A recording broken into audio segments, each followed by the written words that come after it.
day one of Education at the Margins, a Global Alliance. Joining us on the panel are the following. Rafael Avila, Director Innovation and Trends of Anima Education. Anima Education is based in Sao Paulo, Brazil, and serves 145,000 students through 9 institutions with branches across 8 states.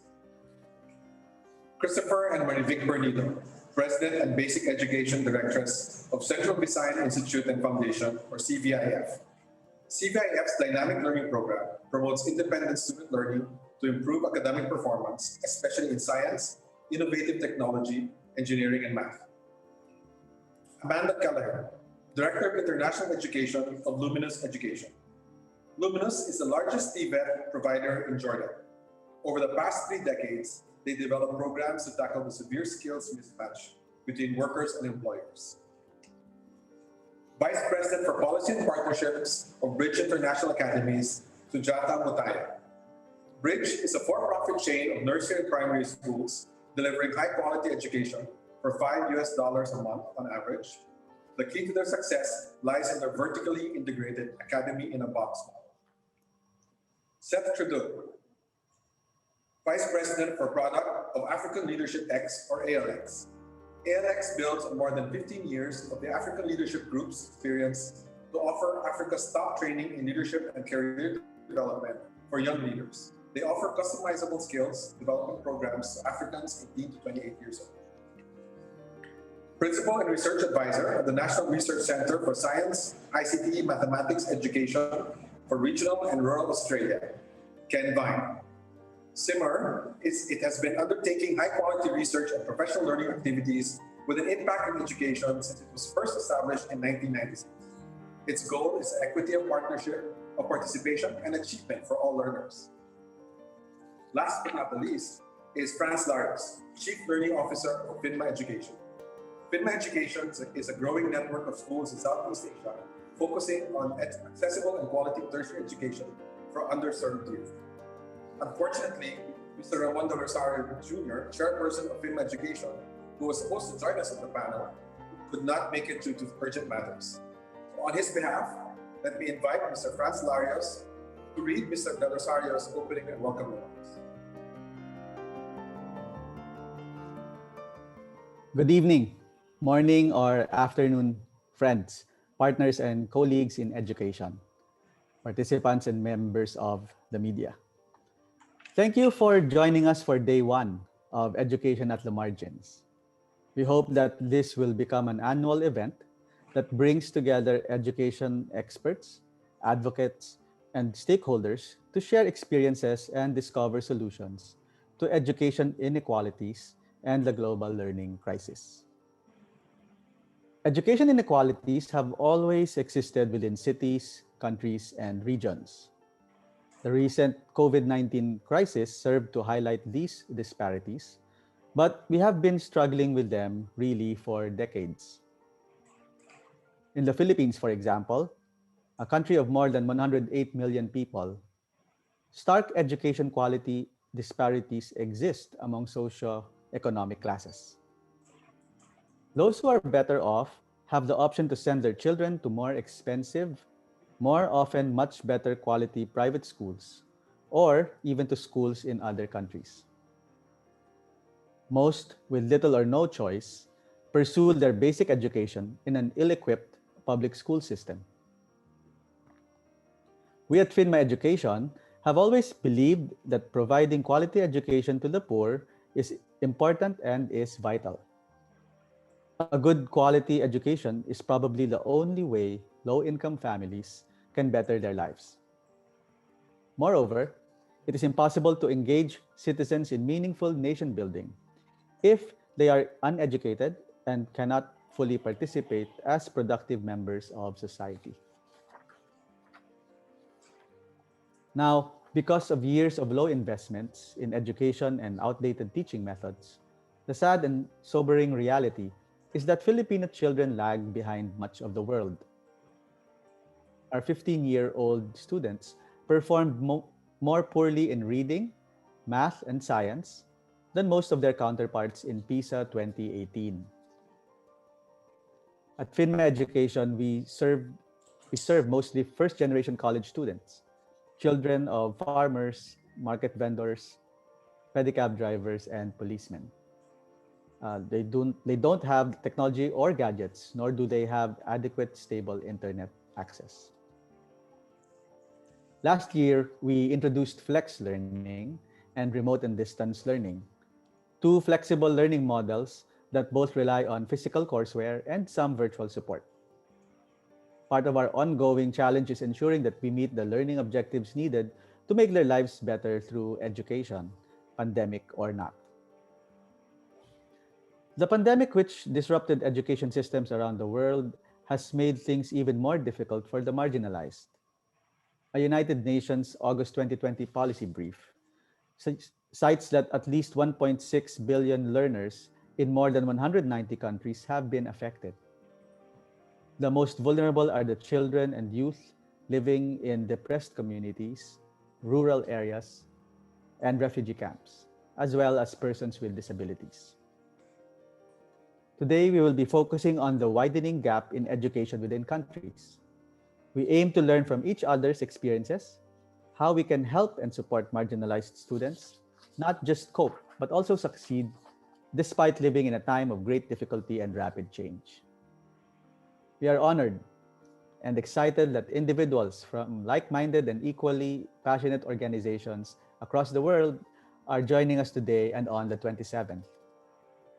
They too are committed to educating children and the youth at the margins and have dedicated their lives to finding solutions to education inequalities and the learning crisis. But to understand just how much work needs to be done, let us first take a look at problems and solutions within countries.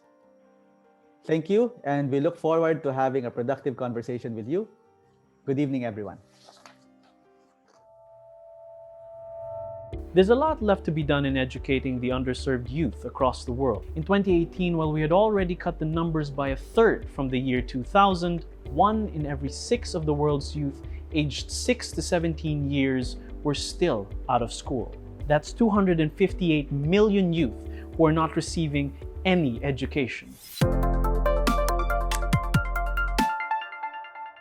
The numbers vary across the regions of the world. The out-of-school youth ratio goes from 2.9% in Europe and North America to 9.6% in Latin America and the Caribbean, to 21.5% in South Asia and 31.2% in Sub-Saharan Africa. These gaps are reflected within regions, countries, and even cities where access and quality are far from equal. Children from the poorest families are less likely to start school. Those who do start school are more likely to drop out early, though at varying rates across countries, according to a 2018 World Bank report. In the Philippines, a country of more than 108 million people, disparities continue to exist between regions and socioeconomic classes. Despite being a middle-income country, millions of Filipino children miss out on opportunities to learn. The number of children accessing education, the quality of education they receive, and the condition of their learning environment are causes for concern. There are almost 2,300 higher education institutions in the Philippines, most of them private. Of the 4 Philippine universities ranked among the world's best in the QS World University Rankings 2018, only the University of the Philippines is state-owned. The other 3, Ateneo de Manila University, De La Salle University, and University of Santo Tomas, are private. These schools have better facilities, resources, and more experienced faculty than others considered second or third tier. Teacher-to-student ratio is also smaller. The economic and class divide of Philippine society has been a fundamental issue in Philippine education. Students from rich families based in the city and highly urbanized municipalities have more access to expensive and private schools. Those from poor families, on the other hand, are plagued by a lack of classrooms and teachers. Many schools do not have toilets and clean water. Children also do not get the nutrition they need. Because of low investment in education in the past decade, outdated teaching methods, and limited attention to the development of children's social and emotional skills, Filipino children lag behind. There are similar stories like this in other parts of the globe. Within countries, learning outcomes are always much worse for the disadvantaged, particularly indigenous children and those with disabilities. Learning outcomes in Jordan are very poor throughout basic and secondary education. 70% of students in grades 2 and 3 are reading without comprehension, and students consistently perform poorly in international standardized tests. Children from poor socioeconomic backgrounds doing child labor and those with disabilities are at a higher risk of being out of school. They are also at a greater risk of dropping out altogether. Despite widespread access to education, many challenges remain. Schools are overcrowded and in varying states of disrepair. Teachers receive limited training and support. Learning outcomes also remain low, with only a fifth of second and third graders reading at grade level. A growing population of Jordanians and the influx of refugees have placed additional pressure on Jordan's public education system. Finally, in African countries, only 30 to 50% of secondary school-aged children are attending school, while only 7 to 23% of tertiary school-aged youth are enrolled. This varies by sub-region, with the lowest levels being in Central and Eastern Africa and the highest enrollment levels in Southern and North Africa. For students in many African countries, the differences by income level are glaring. In a 2014 PASIC assessment given at the end of the primary cycle, only 5% of girls in Cameroon from the poorest quintile of the households had learned enough to continue school, compared with 76% of girls from the richest quintile. But even South Africa suffers from weak educational quality despite relatively high levels of public spending on education. The country spends, on average, the equivalent of over 6% of the GDP on education. More important than money are a lack of accountability and the inferior quality of most teachers. Of all regions, Sub-Saharan Africa has the highest rates of education exclusion. Over 1/5 of children between the ages of about 6 and 11 are out of school, followed by 1/3 of youth between the ages of 12 and 14. According to US data, almost 60% of youth between the ages of 15 and 17 are out of school. The reasons are complex. Insufficient subject knowledge of teachers, history, race, language, geographical location, and socioeconomic status. To make things worse, the COVID-19 pandemic highlighted these existing problems and more, including unequal access to digital tools, bandwidth, and teacher training. The poorest and weakest are now even more at a disadvantage. Those with lower educational attainment are also vulnerable because of recession. How do we help the most marginalized students cope? How do we address the widening gap in education to serve the weakest? These are some of the questions we ask and hope to discuss today at Education at the Margins, a global alliance.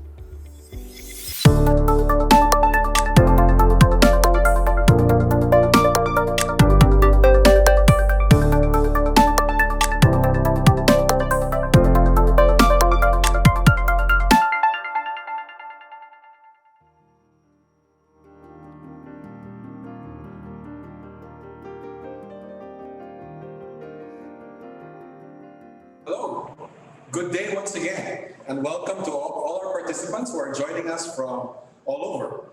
We'd like to also give special thanks to our members of our panel who are joining us tonight. And I want to treat this really like an informal discussion. So don't let the look fool you. We can just sit back, relax, and enjoy each other's company. I think we should look at this like a dinner, or afternoon tea, or maybe breakfast or brunch, depending on where you are in the world. And this is an exchange of ideas among colleagues and friends, all of us interested in trying to solve this global learning crisis. Now, for the participants out there, please feel free to join in by sending us questions at any point in this discussion, because we will just throw them out there to this panel of experts so that we can include them in our discussions. So, as you know, we are here today to discuss the learning crisis. So let's jump right in and let's get a flavor of what's really going on around the world.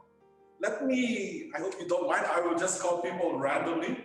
Rafael, so what's it like in Brazil? Tell us a little bit more about the education gaps and the state of education in your country. Well, when I listened the explanation about the Philippines, I said, "Wow, it's the same in Brazil," because we have like public universities. They are free of taxes and fees. They are really good in research. They depend on public and federal money, but only the rich people can reach the spots in these public universities. And for the poor kids, they have to run to private universities, as my group offer private education. So they have to pay taxes, fees. We understand that we prepare students for the market, not for research, but they depend on this kind of situation. They have to pay, and they are poor kids from poor families. So in Brazil, we twisted the situation, and we are creating this kind of a problem, not for in present, but in the future also. And here, what we are trying to do is to train teachers, including the public teachers from school, to become like to spark some solutions to poor education. We are trying to develop mentorship programs so the teachers can teach other faculties, other teachers to improve their education. We are offering leveling programs. So we are trying to do, we are trying to change the situation because we understand that it's not good for our country and for the people here. Yeah, thanks, Rafael. Sujata, is it the same in for your experience in Africa? And maybe Seth can also share, since you're both working in the same part of the world. Go ahead. Yeah. So just to sort of contextualize a little bit on, how we work and what are the problems that we're actually looking at the heart of our work is, of course, addressing the learning crisis. Like World Bank figures actually put that nearly 53 million children, are in very, very severe learning poverty. And I think that, when I say learning poverty, we're actually talking about 10-year-olds who can't even who can't do the basic reading and cannot do the basic math. So there's a very stark problem that we are actually facing with foundational literacy and numeracy, and that problem actually expedites the learning losses as children progress through classes. So the focus that we actually have as an organization is to make sure that we're focusing on foundational literacy and numeracy. And we also realize that one of the best ways to do that, I mean, most of the children are enrolled in government schools, children are going into private schools, but actually targeting those that actually live on less than $2 a day, focusing on that demographic and how do you solve for that? And we cannot wait. I mean, change should actually happen on an urgent basis. We cannot wait for 3 years. We cannot wait for 5 years. We need to make sure that 3 months, 6 months, 1 year, we're actually able to expedite learning gains, and that's what we focus on. And I think what we've unfortunately seen over the last 1 year is that estimates now are at perhaps 63 million children who actually face that learning poverty, where they don't have the basic strengths in foundational literacy and numeracy. And the second, of course, is the fact that we need to build institutional capacity for remedial learning and for teachers to adapt multimode ways of teaching in the coming years, because I think the next 5 years at least, we need to be focusing on bridging all of the learning losses that we've actually unfortunately incurred over the last 1 year of school closures. I think today as we speak, 72 million children are still they don't have any access to any kind of learning that's happening. So that's the crisis that we're looking at: foundational literacy and numeracy. How do you get people to age appropriate learning levels? How do you sort of address the learning losses that are going to be long term in the last 1 year of school closures that we have? And what's the institutional capacity that we need to build? And both in I think we need to go beyond private and government provisions, but actually look at who's providing and who's reaching out to these children, and what is it that we can actually do to build capacities of schools, both private as well as government schools, to be able to address multimode learning and remedial learning in the coming years. Thanks a lot for that. Now, Seth, in your case, it's the same part of the world, but you're dealing with older youth, right? Yeah, so I mean, we're really focused on 18 to 25-year-olds. And, you know, I think if you look at across the African continent, you have about 8% of the youth population who continues on to higher education, so post-secondary. Of that, you only have about 4% who then complete. So for every student that begins higher education, only for every 2 that begin, 1 will actually finish. And I think the other thing that we've seen that I think is where we really are focused is the fact that there's a pretty direct connect between formal education and employment. So what we've seen is that there's an incredibly long lag, even for university graduates. You know, it can be years in many countries between finishing their formal studies and finding employment, because they just don't have the skills that the labor market requires. And so a lot of the work that we do is focused on how do we narrow that gap? How do we, in some ways, almost act as the interface between the labor market and education to make sure that have the right skills that will allow them to find entry into the workforce. Yeah, and this is a good lead into Amanda, because Amanda is also actually dealing with an issue in Jordan. So Amanda, maybe you can tell us a little bit about Jordan's situation and your own take on how you're trying to address the crisis. Certainly. I think when I saw the video, like Raphael, I felt a little bit of deja vu for the situation in Jordan too. I'm sure we all did to a certain extent. Yes, I think we're in a similar situation in that the formal education system doesn't always prepare young people and youth for what comes next. And you can have between 3 and 5 years of unemployment before you find a job, even after you graduate. So what Luminous focus on is addressing that gap and providing high quality sort of technical, vocational, higher education that will allow youth to gain a job at the end of their program of study.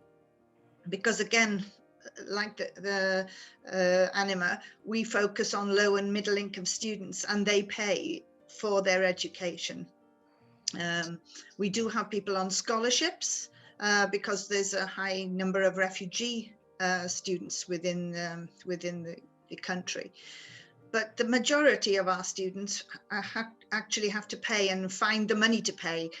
And that's not easy in where there's an economy that's, you know, hit the floor, and I think probably gone through it now in the last year.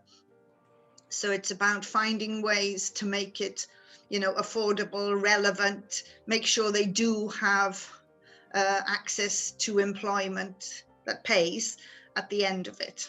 So that's really our focus.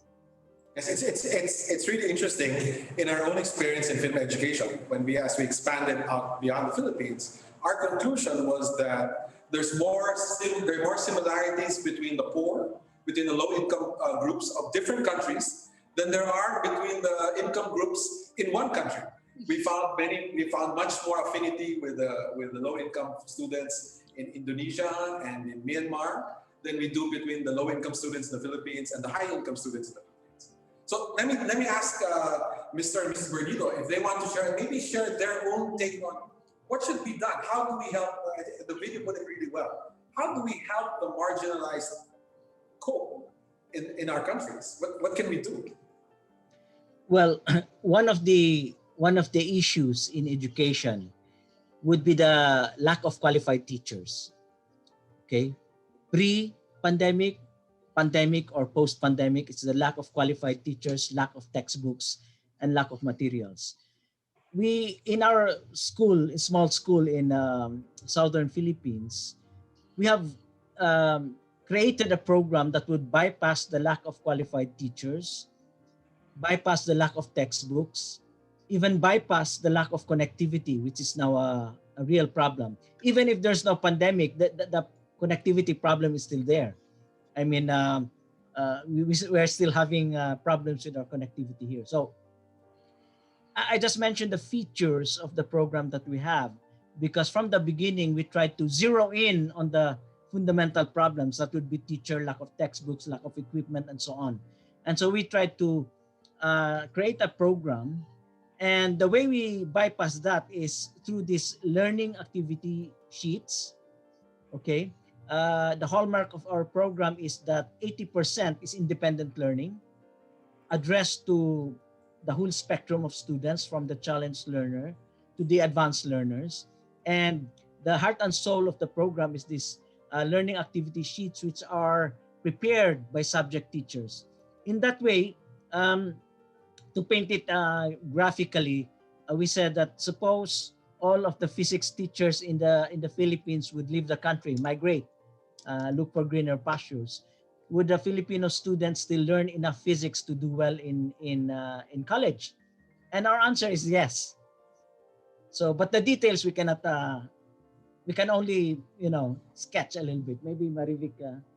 So for us, I think the essential problem in education, and this is true not only for elementary, basic, secondary, but also for tertiary and graduate school education, I think the essential problem really is that education has become extremely expensive. So countries, governments have to allocate huge budgets for education.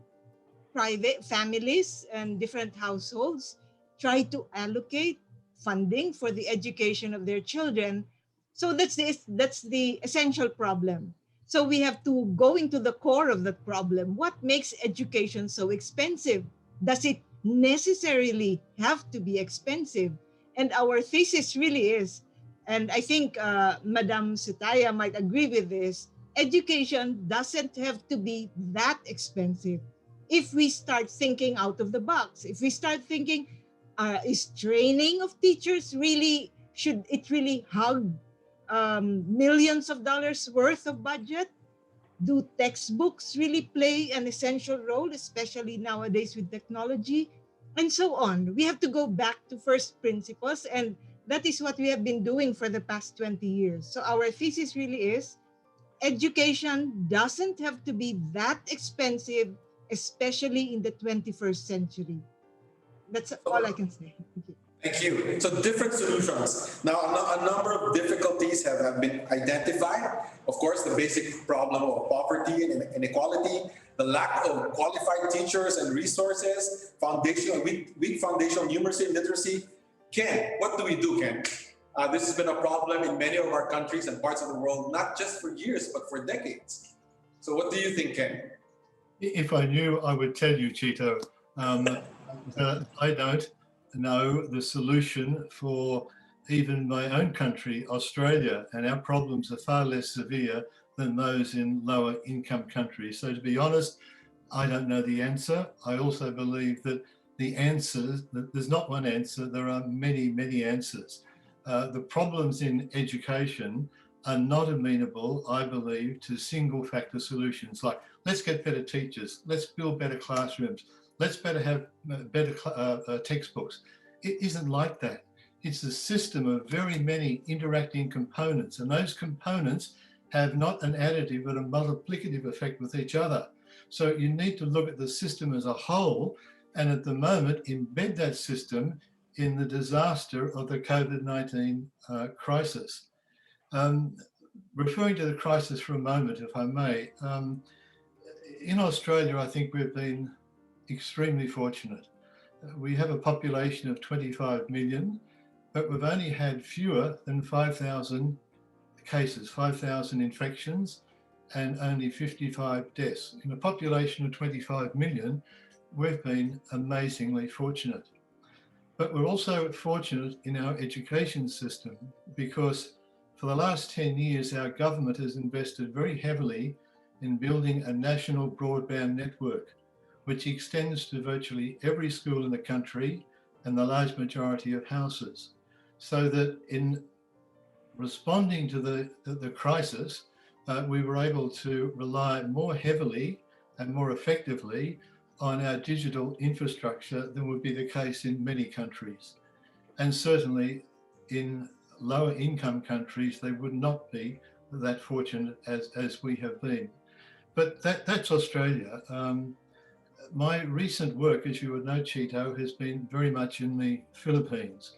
And so the comments I'd like to make tonight relate to the Philippines and the Philippine response to the virus and the Philippine education system in general than to Australia's. Would you like me to continue talking about that now? Sure, please, go ahead. Okay, one thing I forgot to say a moment ago was, as I listened attentively to the introduction to the meeting and comments by other panelists, the statistics quoted were really depressingly familiar. The 1990 World Education Conference run by the UN in Jomtien, Thailand, brought forward much the same set of statistics. The end of decade Dakar conference for the Education for All movement again brought forward much the same statistics. The 2015 mid-decade MDG assessment by the UN again brought forward very similar statistics. So we're dealing with a problem which is very, very deep-rooted. It's not amenable to easy solution. It's going to require a system-wide approach. It's going to require investment at a high level and prolonged for an extensive period of time. Now, that's difficult at any time for governments, particularly in low-income countries, but is going to be exceedingly difficult confronted with the COVID-19 virus. Now, if I can come back for a few moments and talk about the Philippine situation. If you go back to 1990 at the Jomtien conference, the Philippine delegation said that their net enrollment ratio in primary was around 75 to 80%. It was very difficult for them to give a precise figure, but they thought it was something like that. Now, it's not until 2018 that the primary net enrollment ratio in the Philippines even approximated the universal primary education goal. It got to, I think it was 94% in primary and 74% in lower secondary. Now, that's wonderful for the Philippines, but it's taken 30 years to get there. And particularly in the last 10 years, the Philippine government has year on year provided very large increases in the school education budget to the Department of Education. But when you look closely at those figures, you find that the rate of growth of the school-age population grossly exceeds the rate of growth of the budget provided by government. So year after year, the Philippine school system was being asked to do more and more with less and less. So the fact that they've been able to bring about an improvement of a net enrollment ratio of 94% and for lower secondary of 74% is really very laudatory. How they've done it, I don't know. I think it's been an extraordinary effort by very many people involved. However, that's a very good outcome. But unfortunately, it hasn't been accompanied, and I think this has happened in many countries, it has not been accompanied by an improvement in learning quality. If you look at the 2018 PISA results for the Philippines, and you might recall that the PISA results are expressed in terms of 6 level categories, and level 1 being the lowest category of performance, and level 6 the highest category of performance. Well, in reading, the PISA survey revealed that 80% of 15-year-old Filipino students are at level 1. 80% at level 1. In maths, 54% were below level 1. 26% at level 1. So again, about 80% at either level 1 or below. That's a crisis. So in the Philippines, you've got 3 crises. You've got a crisis with the virus, which threatens to take children out of school. They won't get back into school. That'll have a long-term effect. And you have a crisis of quality of education. Somehow, the Philippine government, the Philippine community has to respond to all of those at once. And they have to respond to those at a time when national revenue, income revenue, is likely to decrease because of the virus. And not only will the education sector be bidding for more money, so will the health sector, and so will the social protection sector. So we're confronted with an enormous crisis. It's going to need enormous dedication and the wisdom of Solomon to approach it effectively. I don't wish to be dismal, but that's, if you like, a view that I have of where I got some suggestions to make about what we might do, but that's the perspective I have at the moment on the Philippines, and I think it probably applies to a large number of low-income and low-middle-income countries like the Philippines. Thank you, Ken. I think you put it well at the very end when you said that if you had replaced the name of the country, it sounds, I think we all feel the same pain and the same difficulties in every part of the world, whether it be Jordan, Africa, Brazil. But so Seth, let's talk a little bit about the pandemic, because it's something we had the crisis before the pandemic. But Seth, maybe you can tell us how is the pandemic affecting your system now?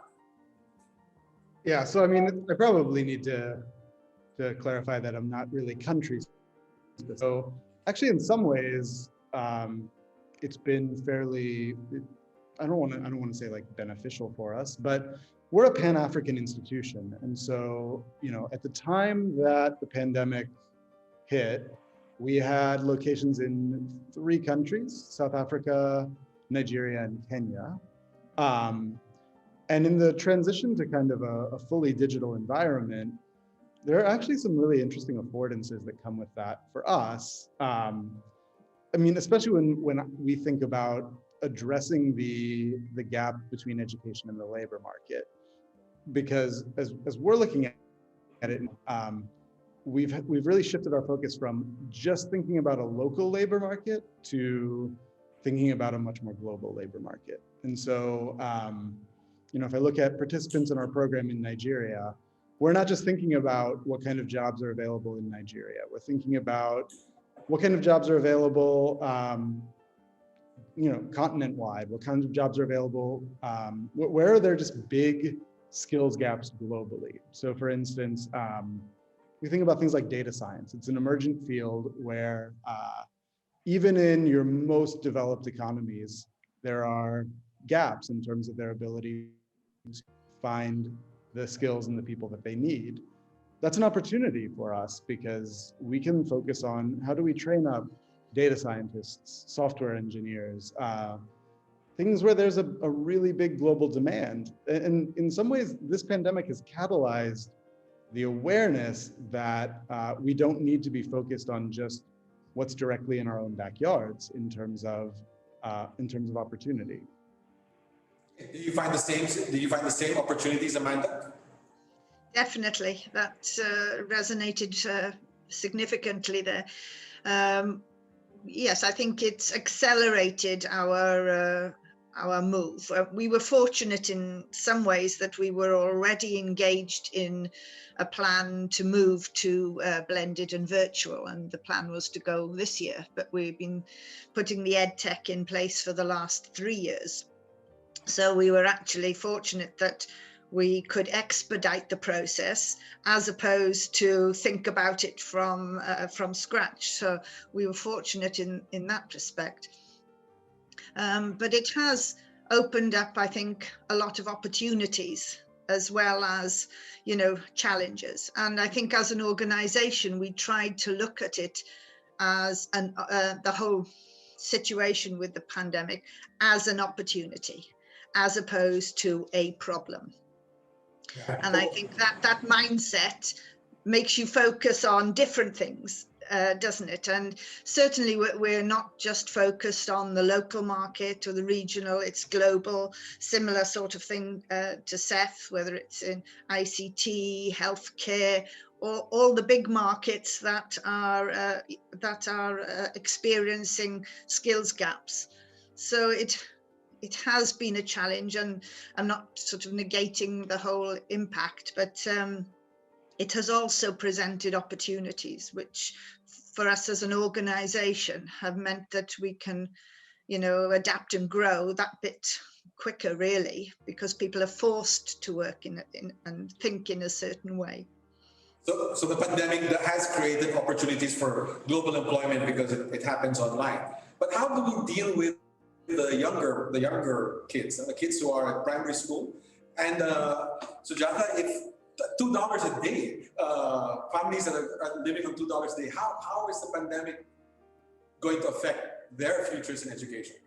Yeah, so I think something we started to think about, when the schools started to close down, was that how are you actually going to keep learning going for families that essentially do not have, some of the families don't have access to internet, and even if they do, they're probably sharing like one device.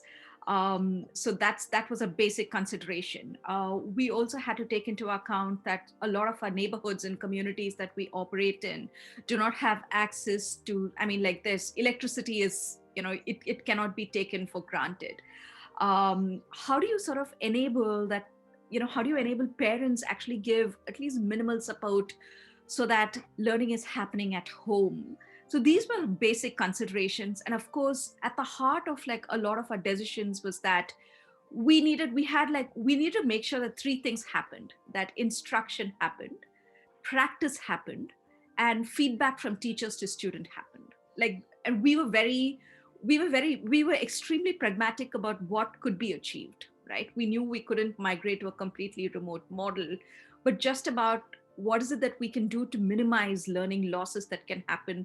What is the minimum that we can actually ensure that, but it happens consistently and it happens in a way that all stakeholders are able to support learning at home? So these were very basic considerations that we took into account. As you know, our organization, we work with children through private schools that we operate and manage. And we also work with government partners. So thereby like reaching out to children attending government schools too.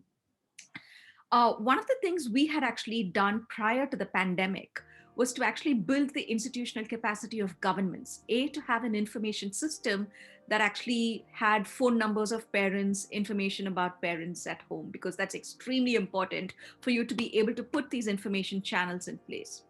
The second thing we had actually done was that we'd actually put together in place a communication channel from government schools to parents, so we could actually use these channels to push lessons, instructional packets.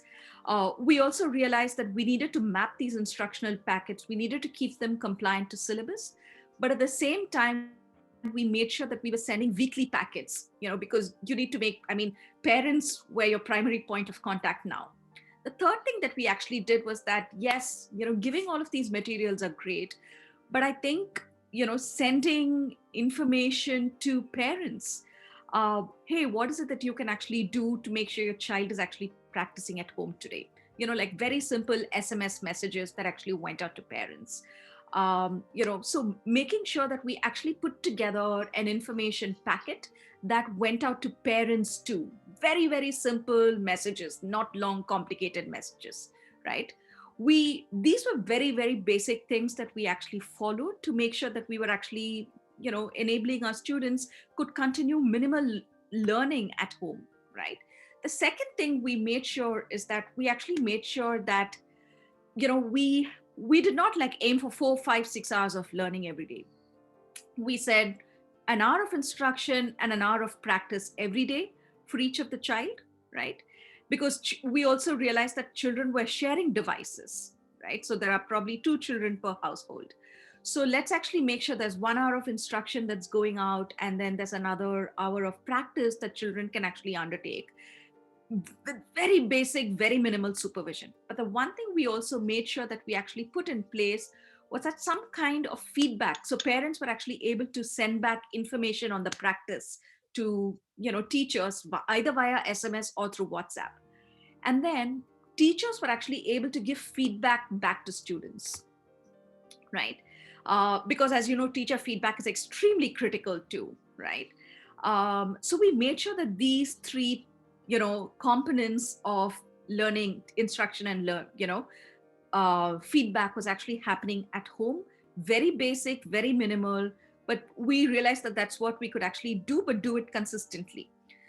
Another important consideration was that let's not completely rely on the mobile phone. So where we had government partners, we actually tied up with, like radio lessons, we tied up with local television channels to make sure that radio and TV also supplemented daily instruction that was happening. And another thing we also did was that we made sure there was some sort of like stimulus. So it's not just like practice in English, like practice in language and math. But we also made sure that some story reading, some storybook reading was happening every day. So just making sure that these small components, we paid a lot of attention to making sure that this is minimal, but let's be consistent. Let's be consistent about communicating to parents. Let's also work with teachers to be able to sort of like understand, how we migrate from in-classroom learning to a place where they're actually having to pick up their phones and speak to children and give feedback. So these are things that we paid a lot of focus on. And what we also realize is that even after, we're probably going to be facing intermittent closures over the next year and a half, 2 years maybe, right? But we also realize that at least for the next 5 to 10 years, apart from the main sort of like learning, teaching and learning that's happening, once, physical classrooms are the norm again, we need to make sure that we're actually supplementing it with remedial, some kind of remedial component as well to make up for these learning losses. And this is something that as an organization, we came together both for our own schools that we operate and manage, but also for our government partners. We actually put all of these in place, processes, systems, communications, etc., in place. And we've been partnering. So that's been a lot of work on our end over the last year.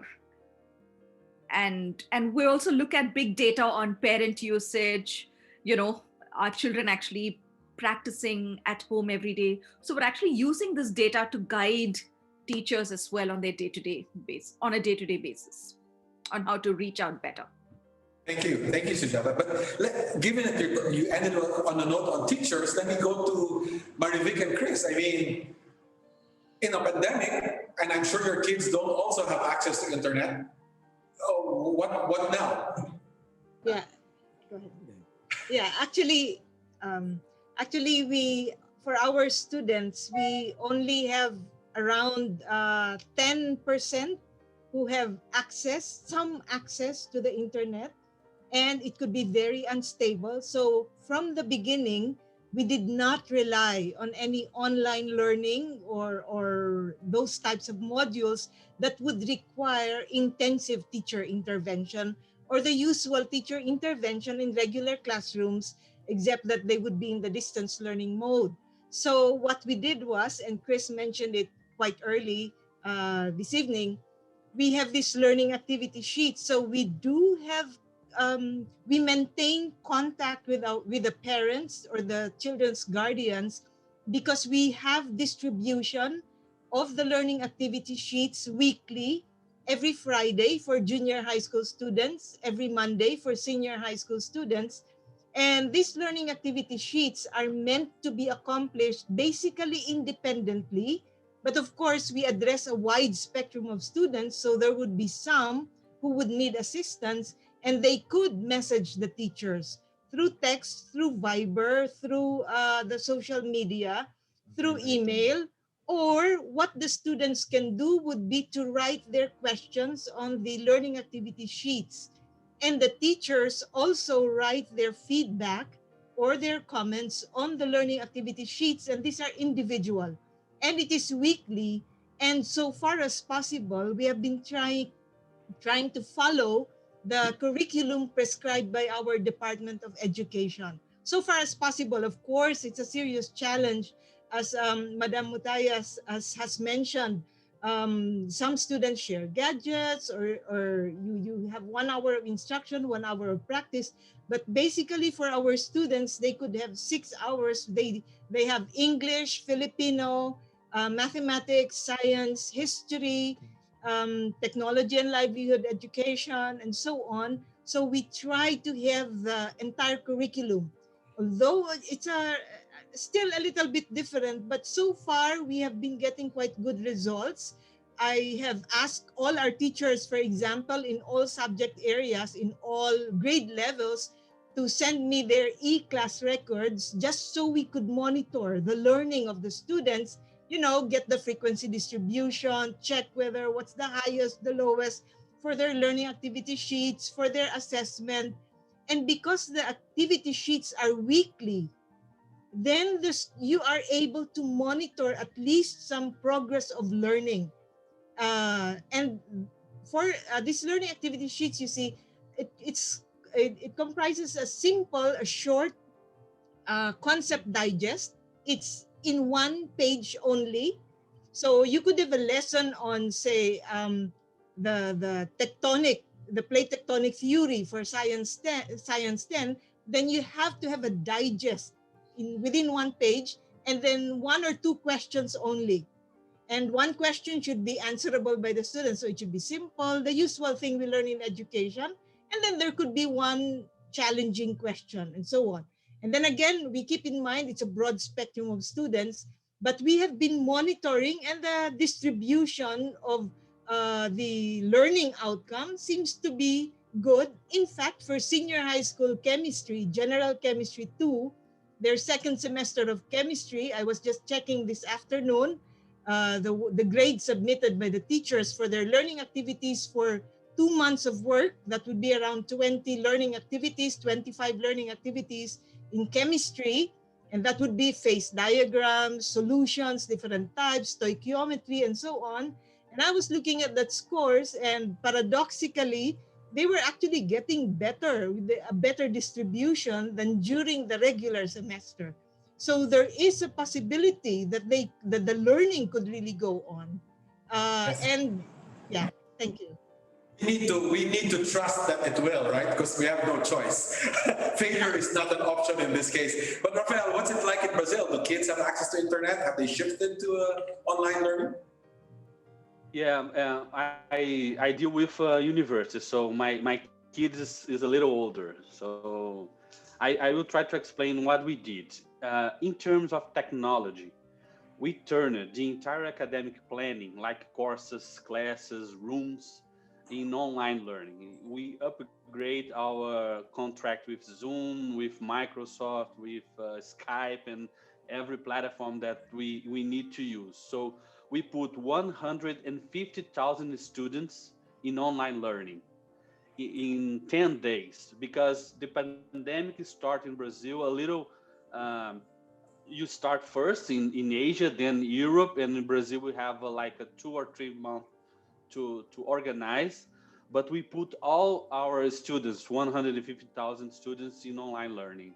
We also put our 5,000 faculties in online learning. So this was huge. In terms of communication, we create like a crisis committee that all the time are instructing the students, the parents, the faculties, employees, how to deal with this new environment. So we offered a lot of tech solutions for the students. For example, we lend them Chromebooks.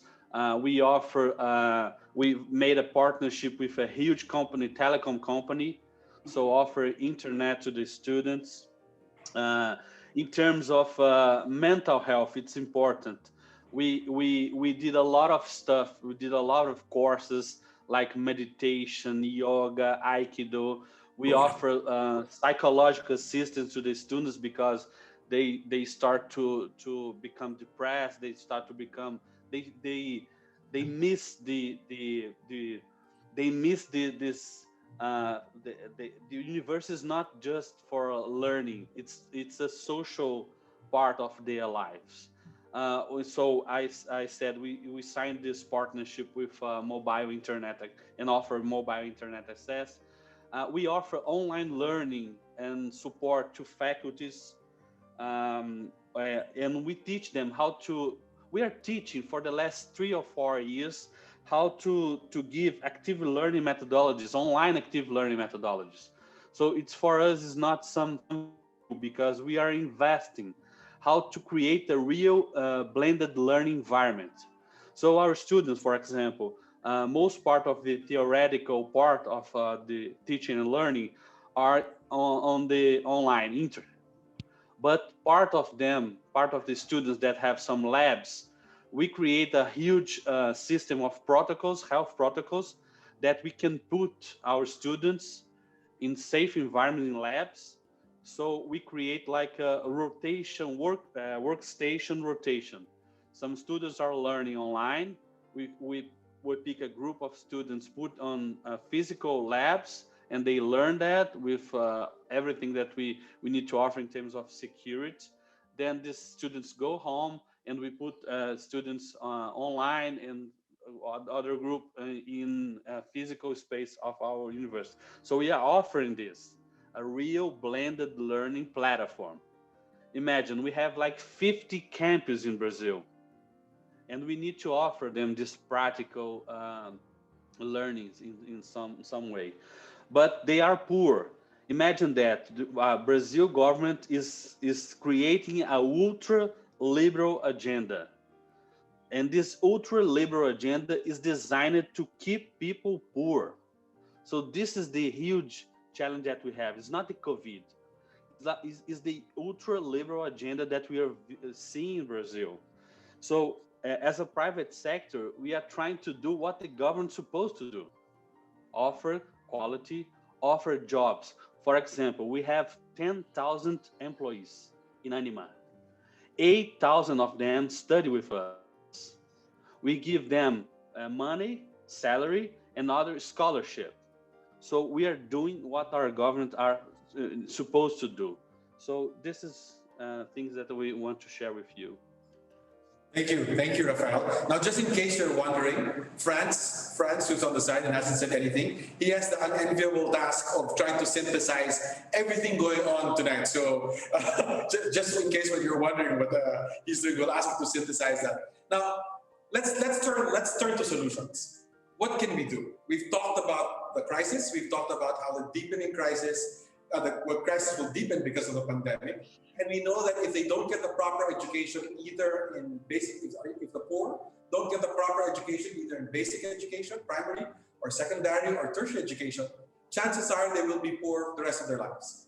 What can we do? What should be done? Now, I know we're all trying to do it in our own ways, in our own parts of the world, but I think I was amazed at what Sujatha said about building it. They're the ones building an institutional capacity of government.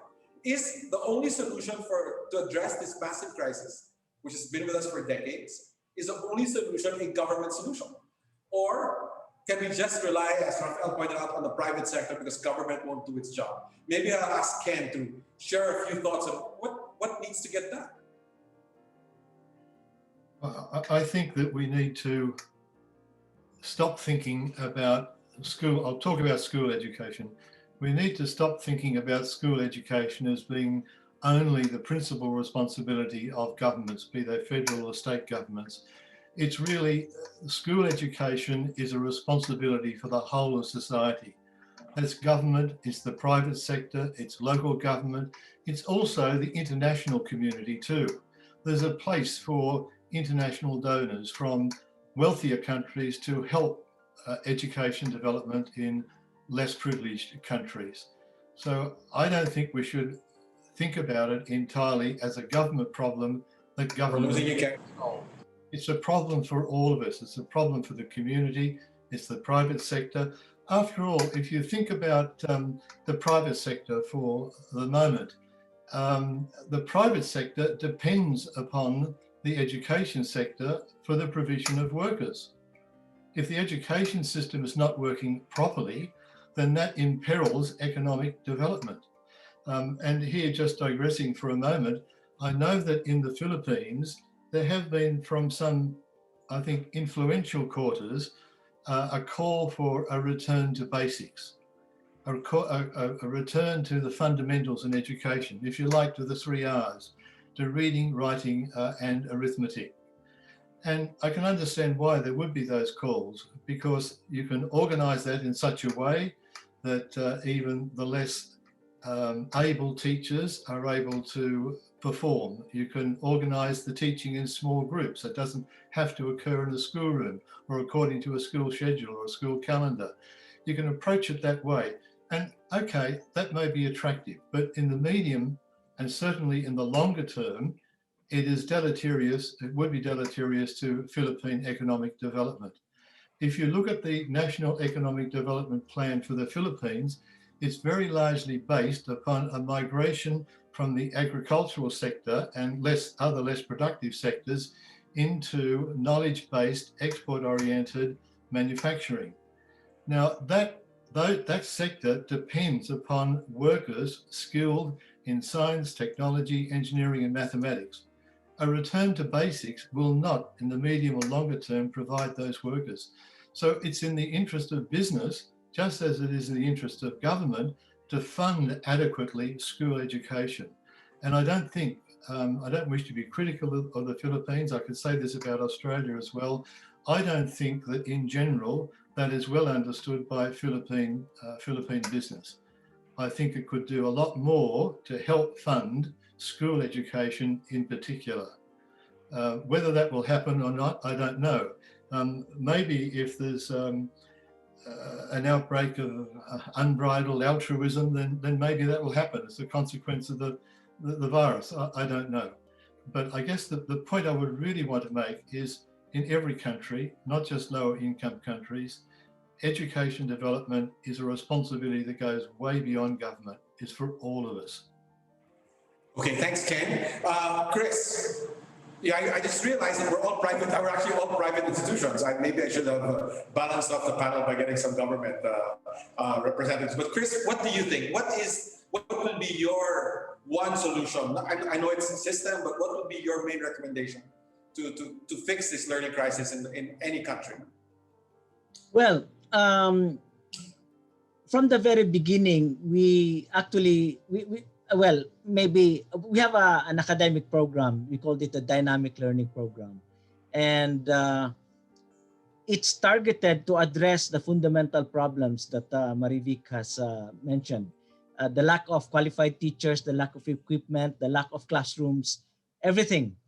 And surprisingly, as mentioned also by Amanda and the others, that the pandemic has offered opportunities or some surprises which are not really negative, because the pandemic has actually enhanced the different components of the program that we have. The hallmark of our program is independent learning. It's addressed to the whole spectrum of students, from challenged to the bright ones. And because the hallmark is independent learning, the pandemic has really enhanced a lot of its components. And the program could also bypass connectivity. I mean, if everybody has connectivity, then all our problems will be solved in principle. But it bypasses connectivity because instead, we have these learning activity sheets. We have drop-off points, 18 different drop-off points. We print it every week. And these are distributed to the students. So we distribute them and collect them every week. So there is feedback, as Sujata mentioned a moment ago. There's feedback between teachers and students and back and forth. And maybe we're not the right person to ask Chito because we're biased, basically. I mean, it's a program. It's a program that we started, and it seems to be working, and it's so low cost.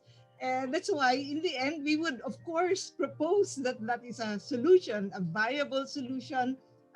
We have also given talks.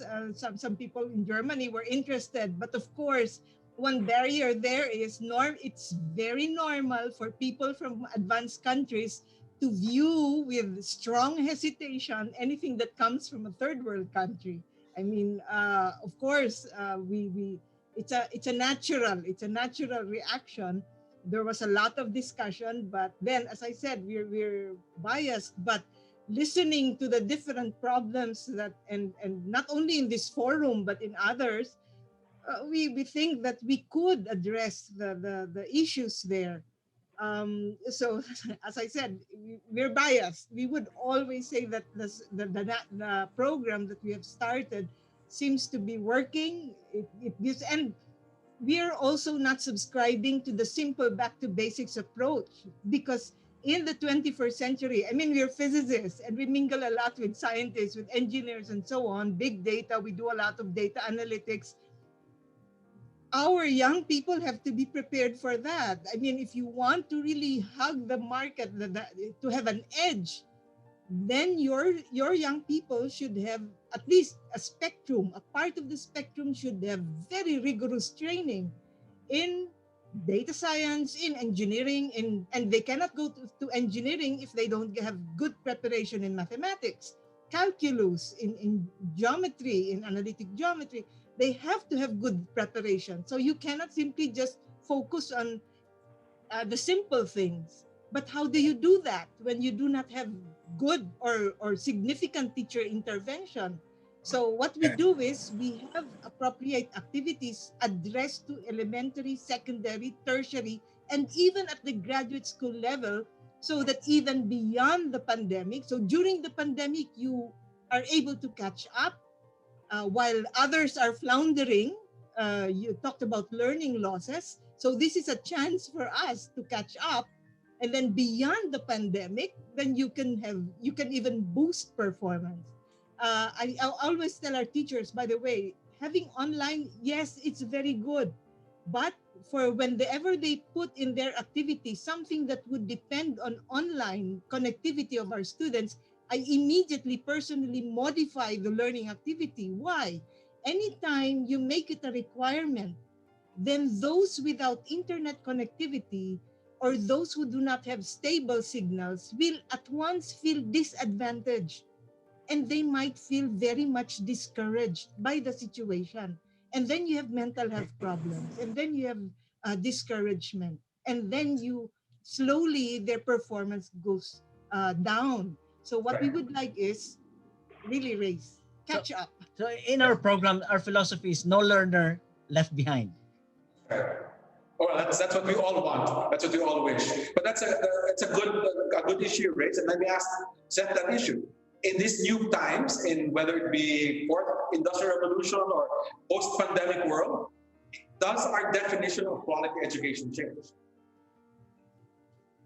I'm not totally sure that we've ever had a very well standardized definition of what quality education is in the first place. So yes and no at the same time, maybe. I mean, I think that if anything, there's probably more of an opportunity for greater localization of how we contextualize that. Because I think, as I listen to what other people are talking about on this panel, I feel like so much of it has to do with the aims and the values of more localized communities. And so I think there's a lot of room for a wide variation of what that definition of quality education actually means. Quality education doesn't have to mean that everybody enrolls in university. Quality education doesn't have to mean that a country performs well on the PISA. And so I definitely see a lot more opportunity now for us to, I would say, if we think about education at the margins, I think there's a lot more room now to design education systems hand in hand with the people that they are meant to serve. And that's a shift I wouldn't mind seeing away from a more technocratic and top-down approach, so that we can have that richer diversity of what quality is meant to be in the first place. That's a good point. That's a very good point. Now, Amanda, I think you're in the TVET sector.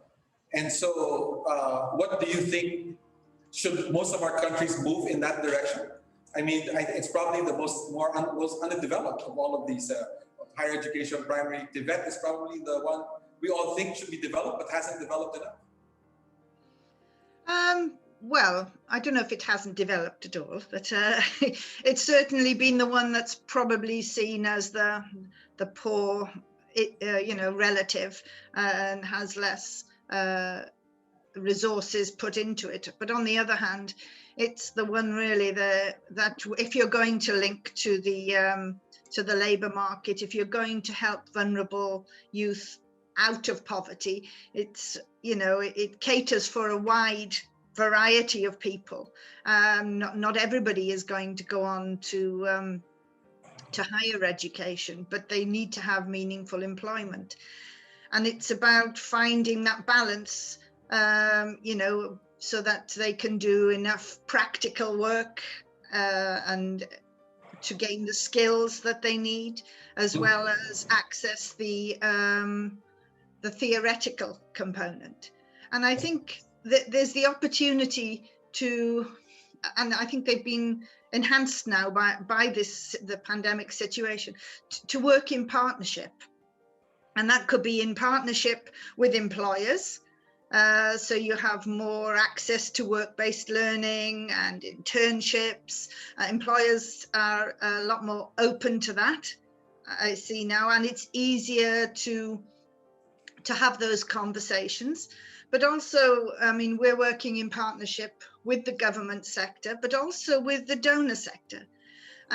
So, as I mentioned earlier, we have a significant number of refugees within Jordan. So we're now working with UNICEF and UNHCR to work and provide our provision in their community learning centres, so that we can expand the quality, we think, side of it, and provide that in more remote locations. And then individuals can just come into the campuses, to the workshops, to use the technology and the equipment in more focused learning packets. And I think, although some of these conversations might have been there at the margins beforehand, they've now become more central. Everybody's been forced to use technology, and hey, actually, it's not that bad, really. And so a lot of the barriers are broken down. So it means that these opportunities for partnership and to work, collaboratively have expanded. And I think from a TVET perspective, that's a really big positive, because, that's a way to, one, expand the provision and also help youth gain those practical skills. And whether it's, technical or life skills and employment skills, all of those are easier now, I think, perhaps than they were before, to do in a blended format, in a real blended format. That's right. That's right. And Rafael, you've heard all of these different perspectives and different situations, although our contexts all seem to echo and mirror each other. What do you think are the solutions for our countries? Well, first of all, I'm saying to my students and to my colleague that we are, for example, we are trying to create an artificial intelligence that simulate the human being. And we are forgetting that our mission is to create human beings, not similar to how robots. In education, we are doing this. So this is why I put quality education for me is one that makes a conscious citizen concerned with the others. And we are not seeing this. We are always concerned the labor market, the technical stuff, or we need to hard skills, we need numeracy, literacy. And I understand this because it's really important, but also it's important to create environments that we can learn again how to be a human being, how to be a person that look at the other and say, okay, we are in the same space, we're the same planet, and together we need to change this. So this is why in Anima, besides everything that you say, it's important, we are looking for solutions that create a social living again, because we will come together to the places. So a safe environment, a security environment for our students, but also taking care of mental health. We made like, I'm a yoga teacher. I'm from Brazil, but I'm a yoga teacher and meditation. I'm offering yoga for free to my students, to the employees at Anima, meditation every day. We are trying to create a psychological safe environment, because this will be a thing that will understand the effects in the middle term. So for me, everyone put a lot of fantastic solutions, but two things I want to focus: mental health, and to create this sense of citizenship, that it's very, very complicated in Brazil, because Yes. we are an egoistic society. Thank you, Rafael. So Jata, Ken, any last thoughts before we wrap? I asked Franz to like try to synthesize everything. Let's ladies first. So Jata. Sure. Thank you, Chito. So I think something that that Ken actually mentioned really struck a chord with me. That it's not really the responsibility of the government. I mean, I think at a time when we face a learning crisis such as this, I think we should all come together. All of us should come together. We're all collectively responsible to make sure that learning losses don't don't really stop that stop the generational transfer of poverty. I think communities need to come together, nations need to come together, government and private sectors need to come together. We need to go beyond what has traditionally and ideologically divided education, unfortunately, so far. But I think what is also important for us to act on is that we have to evolve a common framework and a common framework of understanding of what needs to be achieved. And this needs to be data-led. And I think also having a common course of action, that we all sort of come together, forge stronger partnerships, and advance, making sure that our children are actually, advancing. And I think more than ever, we need to put children and learners at the heart of everything we do, right? So that's I think like this is a call for partnerships, stronger partnerships that need to put learners at the heart of everything that we do.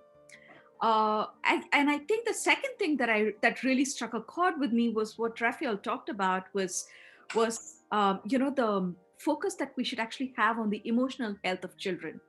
Something that we have been concerned about is the isolation that children have been facing. Socialization is a lot less.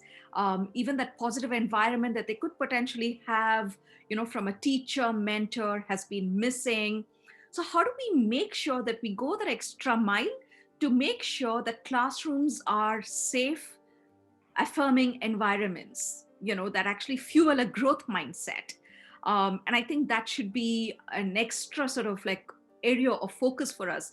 I mean, in this global conversations that we've been having about the learning crisis, people have been talking about numeracy, literacy, and the learning losses. But I think and I think they've been talking about remedial learning. They've been talking about institutional capacity building. I don't think we're talking enough about the emotional environments that we need to be providing to these children when they come back to classrooms. More than ever, there are going to be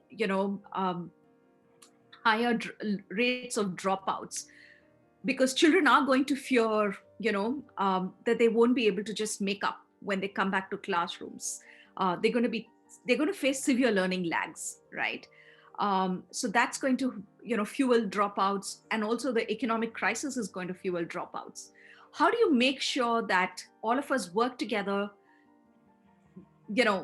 not as institutions, but literally at the classroom level? How are we going to make sure that these classrooms fuel a safe and a positive and an affirmative environment for children when they come back?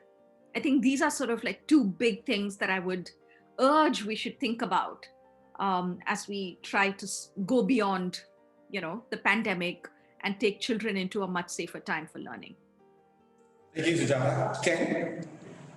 Thanks, Chito. Just three brief points.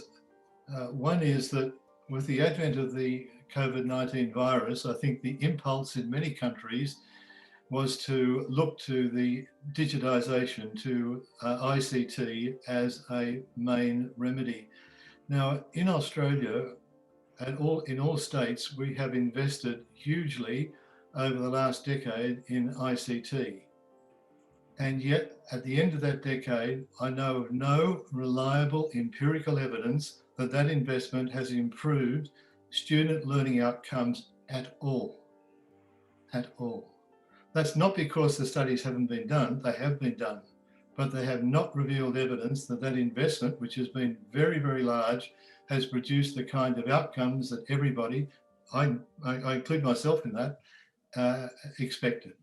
The second point I'd make is that education, particularly school education, shouldn't be seen as just an instrument of economic policy.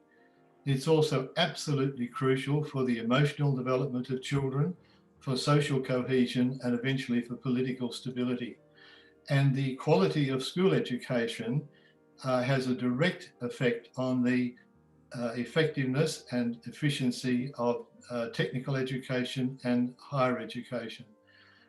But the third, and I guess for me in many ways the most important point I'd make, is that speaking for myself as a philosophy, I feel that any educational process is really a human relationship between a student and a teacher.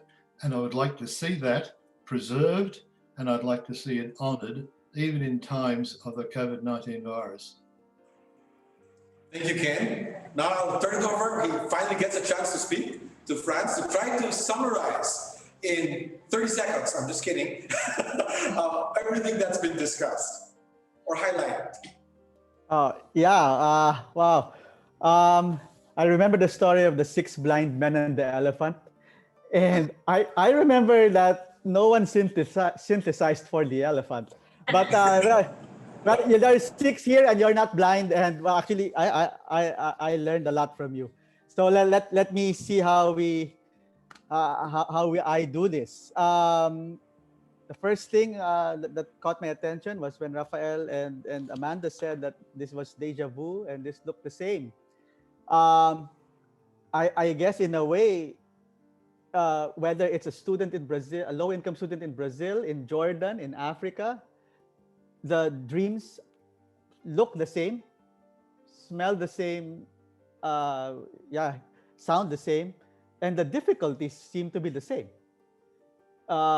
Wherever they are, and so that's one that struck me. Another one that struck me was that this problem, as Ken said, as no single solution, and it can be. I can't remember who said it, but it's a complex problem. It takes time, and yet, as Sujata said, but the needs of our low-income students are urgent. And there's always that tension that, as Ken said, it can take 30 years to go from 74 to 94%. But next day, our student needs to find a job. And there's always that tension. So I even found myself asking while listening to everyone, if someone gave me $1 million and said, okay, you get $1 million and just choose between the two, which would you rather do and what are your chances of success? If they ask me personally to create a vaccine in 2 years, or to teach a kid how to add or read or code in 2 years, I think at a personal level, I'd find teaching someone how to read easier in 2 years. But for some reason, for the world, I think we'll be solving the vaccine problem first before we solve the education for the poor first. We might be actually solving herd immunity at the margins first, rather than herd immunity against unemployment, against illiteracy, against poverty. So that's one thing that struck me. Another thing is when Ken mentioned that there are three crises here that we're looking at. There's the health crisis, education crisis, and economic crisis. And it's interesting that with all of these things attacking us, for some reason there have also been these. They've also helped expedite things. When Amanda said it expedited our move towards ICT, and same thing for Rafael. That it seems that this usual I don't know if it's called the motto of designers, that constraints help produce innovations. It seems that we're seeing examples here. I found it also interesting that in this complex problem of how we do physically distanced education during a pandemic, that some basic or first principle interventions are working. Low tech interventions are working, whether that's radio, that's TV, drop off sites for physical materials are working. So I found that interesting that in 2021 we're relying on those things. Whereas back in 1985, for everyone here who watched Back to the Future,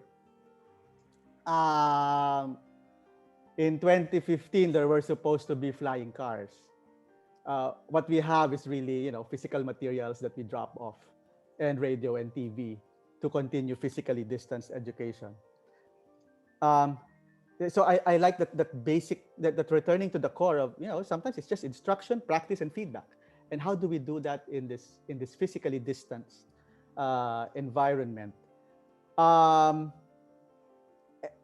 sometimes like maybe in Amanda's case or Rafael's case, maybe online help, but in other contexts, like in Sujata's case, the kids, it wouldn't help in their case, in their context.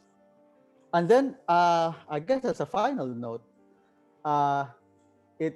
it's nice that it all tied back to what Seth said about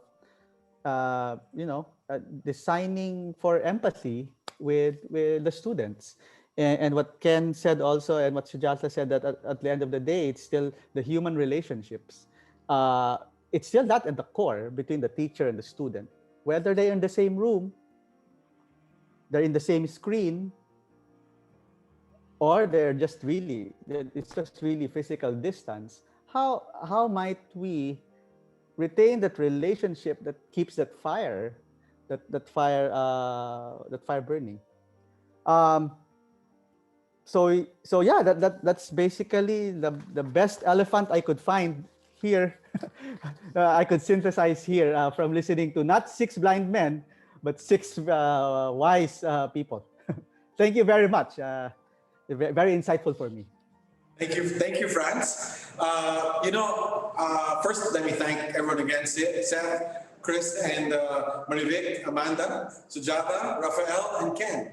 But I must be honest, when we began this discussion, and as we were planning this, and as you can see by the short AVP that started this, it really began on a very pessimistic note about the crisis and the continuing gaps in education, and how it's going to be made worse by the pandemic.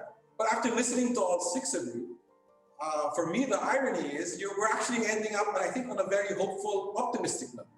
I think many of you have chosen, or all of you, have chosen to see the opportunity rather than the crisis. It's an opportunity for new forms of employment that heretofore might not have been accessible to many of our youth. It's an opportunity to experiment and innovate on new systems as governments kind of like step back, not knowing how to deal with such large problems and large numbers, has allowed more innovation to take place on the ground and more experimentation to happen. It's an opportunity to correct previous problems like overloaded curriculums that Marivic pointed about. And it's an opportunity to rediscover what education is really all about. I think Ken put it right well. It's not an economic policy. It's not a political policy. It's a human policy. It's about really developing the whole human person. And that's what we're all about. And so I think this has actually left me with a lighter spirit. But let me bring it back to my ulterior motive, which Sujata kind of like hinted at. I'm not sure, I did not plant anything, but this is about working together. The need for more groups to come together and talk across borders, across different levels of education, to share ideas and to find solutions to begin to implement together and to learn from each other. So that's why it's called Education at the Margins, a Global Alliance. So we hope that I'm inviting all of the speakers that hopefully I can count on you and when you call again to sit down. As you can tell, an hour and a half is not enough time to thresh all of this out. And we might need much more time to just sit down and discuss and share ideas. And also I'd like to invite all of you and the participants to join us as we now look at precisely a global level. Are there opportunities for countries, donors, business, different groups across borders to come together and find solutions and work on the solutions? This will be an Education at the Margins Day 2, which is going to be on Wednesday, the 27th of January at 4 p.m. Philippine Standard Time. So again, many thanks to all of you. There are some questions I think you can that can be answered on the chat if you want to stay on. But we can also send these questions to you, so you can email us back and we can email the person who sent these questions. So in Filipino, maraming salamat sa inyo lahat. Thanks a lot for this time and thanks a lot for your wisdom. And I hope to see you again. Thank you and have a good evening or a good day. Thank you, Tito. Bye. Take care. Bye. Stay safe. Thank you. Bye.